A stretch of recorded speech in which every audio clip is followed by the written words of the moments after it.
Well, hello there. My name is Ian, and welcome to my YouTube channel. For today's video, I would like to talk about 5 or so 80s albums which I think could use a surround sound update. There's been a lot of great 80s albums that have come out in Dolby Atmos, particularly through the Super Deluxe Edition label.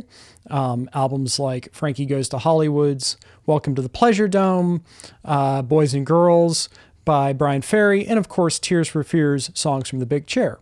And this got me to thinking, what else is there? And there's an awful lot. Yeah, I've picked just a few of my favorites here, and we're going to go through each one and talk about why I think they would make terrific surround mixes. Up first is a suggestion from a viewer, and thinking about it, it's an obvious choice because just about every other album from this great band has been remixed in surround sound except for this one.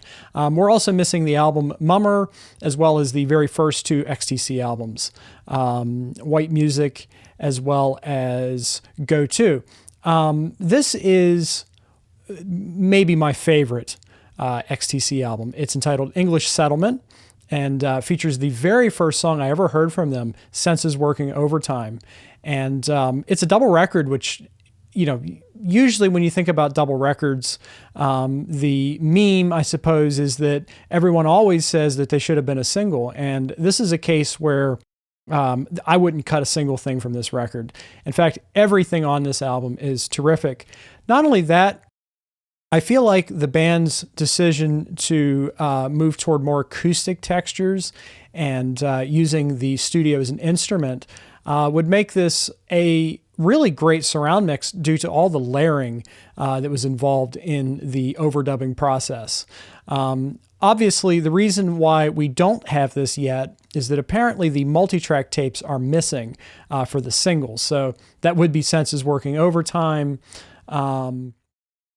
English Roundabout. So, you know, we're talking about some of the most iconic and essential tracks that are missing multi-tracks. Of course, modern demixing technology could be implemented, as we've seen with songs like Broken on the Tears for Fears album, Songs from the Big Chair. But those often result in very thin mixes, and they can be a little bit crude, I suppose is the right word, compared to a mix where the full multi-tracks are available. So if this were to be mixed in Dolby Atmos, I would hope that those original multi-track tapes could be found. So from 1985, here's one of my very favorite albums ever. And that's, of course, The Hounds of Love by Kate Bush. Now, this is really a record that's a tale of 2 sides. So side A is nothing but hits. Once you get past the singles on side A, which are incredible, you have a suite which occupies the entirety of side 2 entitled The Ninth Wave. And this was conceived as a movie for your ears, and it certainly works that way in practice. And often it's the most cinematic songs which make incredible surround sound experiences. And I think it's Kate herself who is preventing this album from being remixed, or indeed any of her albums from being remixed. I personally would like to hear The Dreaming mixed for Dolby Atmos. I mean, I think that's got to be the densest of all of her works. But this is certainly dense as well, and it's full of a lot of sound design and layering and unique instrumentation, such as the track "The Jig of Life," which is almost like an English folk tune, or an Irish folk tune, like something like the Chieftains would do. So yeah, this is a real obvious one for me. I personally would hope that one day the whole Kate Bush catalog would get a remix from somebody like Steven Wilson, but he has said in interviews that he's approached her management and been turned down every time. So unfortunately, I don't think it'll ever happen. So up next, here's a bit of a controversial choice, I think, for some, but I do think in recent years, opinion has cooled quite a bit on this record. And I'm, of course, talking about Under Wraps by Jethro Tull. This is the album where they went a little too far for some people. And I think specifically it was the use of the drum machine. because Tull had always used a live drummer prior to this, but this was definitely a move toward a colder, definitely very 80s influenced sound. But it's a very layered record. There's a ton of going on. There's a ton of vocal overdubs. And there has been talk that this could be the next Jethro Tull box set. And I've been on record as saying this before, but personally, I would prefer if the drums are going to be replaced that they use triggers, where they would still keep the performance, quote unquote, of the drum machine, but simply replace it with a more realistic drum sound.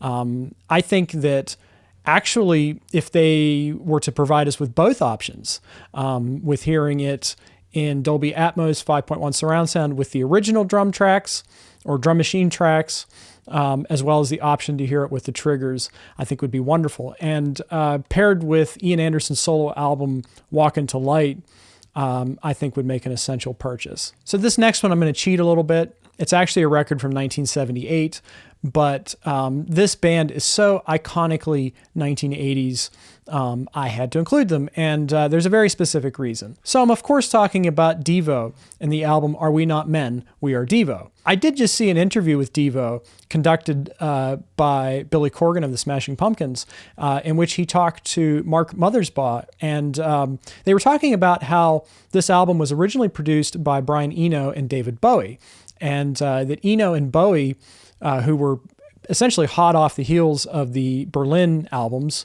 I don't think Lodger had been done yet, but I think they had just wrapped up with Heroes. And so David Bowie and Eno put a lot of overdubs on this album that weren't used in the final mix. Can you imagine the nerve of these guys? Young men from Cleveland who are telling their heroes, we don't need your contributions. They're not very us. We're going to mix them out. Well, what Mothersbaugh did say is that those contributions do exist, and the multitracks exist in his attic.